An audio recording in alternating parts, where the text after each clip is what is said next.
அறிவோம் நன்றாக, குருவாழ்க, குருவே துணை. வணக்கம். நான் உங்கள் பாரம்பரிய ஜோதிடர் கார்த்திக் நாகராஜ். இது ஆர்கே ஜோதிட நிலையம், வெள்ளக்கோவிலில் இருந்து. சரி, இன்னைக்கு நம்ம பார்க்கக்கூடிய தலைப்பு என்ன அப்படின்னா, உங்கள் நட்சத்திரத்திற்கு சாதகமான அல்லது நல்லது செய்யக்கூடிய நட்சத்திரங்கள் எவை அப்படின்றதான் பார்த்துட்டு இருக்கோம். அந்த வரிசையில இன்னைக்கு பார்க்கக்கூடிய நட்சத்திரம் பூர நட்சத்திரம். பூர நட்சத்திரத்துக்கு 2வது நட்சத்திரமா வரக்கூடியது உத்திர நட்சத்திரமாகும். இது இவர்களுக்கு பண வரவையும் வருமானம் வரக்கூடிய ஒரு நல்ல வாய்ப்பையும் புதிய ஒரு வாய்ப்பையும் இவர்களுக்கு வழங்குகிறது.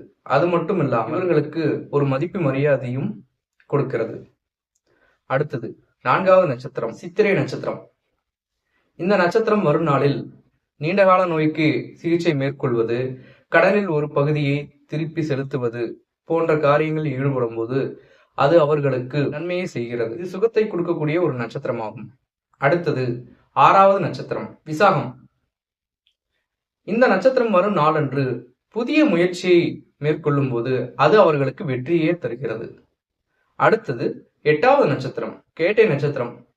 இந்த நட்சத்திரம் வரும் நாளன்று சுபகாரியங்கள் மேற்கொள்வது, உதாரணமாக ஒரு புதிய இடம் வாங்குவது, மனை வாங்குவது, இல்ல ஒரு ரிஜிஸ்ட்ரேஷன் பண்றது, வீடு வாங்கி ரிஜிஸ்ட்ரேஷன்லாம் பண்றது, இந்த மாதிரியான விஷயங்கள்லாம் பண்ணும்போது அது பலருக்கு சக்சஸ் ஆகுது. அடுத்து 13வது நட்சத்திரம் அவிட்டம். இது இவர்களுக்கு அதிர்ஷ்டகரமான வாய்ப்பை வழங்கக்கூடிய நட்சத்திரமாகும். அடுத்தது 15வது நட்சத்திரம் பூரட்டாதி. இது இவர்களுக்கு அபிவிதமான மாற்றத்தையும் வாழ்வில் அற்புதமான விஷயங்கள் நிகழக்கூடிய ஒரு நல்ல சந்தர்ப்பங்களையும் சூழ்நிலையும் ஏற்படுத்தி. அடுத்தது 17வது நட்சத்திரம் ரேவதி. இது இவர்களுக்கு நன்மையை மட்டுமே செய்யக்கூடிய ஒரு நட்சத்திரமாகும். அடுத்து 20வது நட்சத்திரம் கார்த்திகை நட்சத்திரமாகும். இது இவர்களுக்கு சுபமான விஷயங்களை மட்டுமே நிறைவேற்றி கொடுக்கக்கூடிய ஒரு நட்சத்திரமாகும். அடுத்து 24வது நட்சத்திரம் புனர்பூசமாக வருகிறது. இந்த நட்சத்திரமானது இவர்களுக்கு சமுதாயத்தில் ஒரு நல்ல ஒரு அந்தஸ்தை வழங்கும்.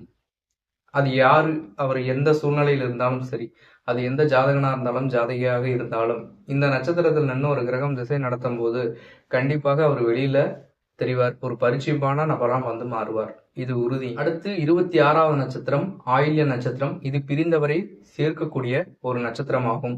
பிரிந்திருக்கக்கூடிய உறவுகள், நண்பர்களை இந்த நட்சத்திரம் மறுநாளில் சந்திக்கும் போது மீண்டும் உறவும் நட்பும் புதுப்பிக்கப்படும். அடுத்து 27வது நட்சத்திரம் மக நட்சத்திரம்.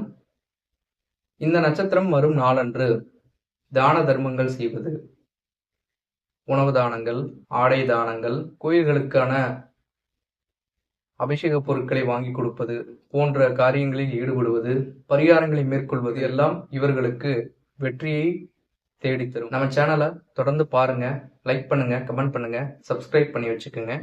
ஸ்க்ரீன்ல என் நம்பர் இருக்கும். கன்சல்டிங் தேவைப்படுறவங்க அந்த நம்பருக்கு என்னை காண்டாக்ட் பண்ணுங்க. நன்றி, வணக்கம்.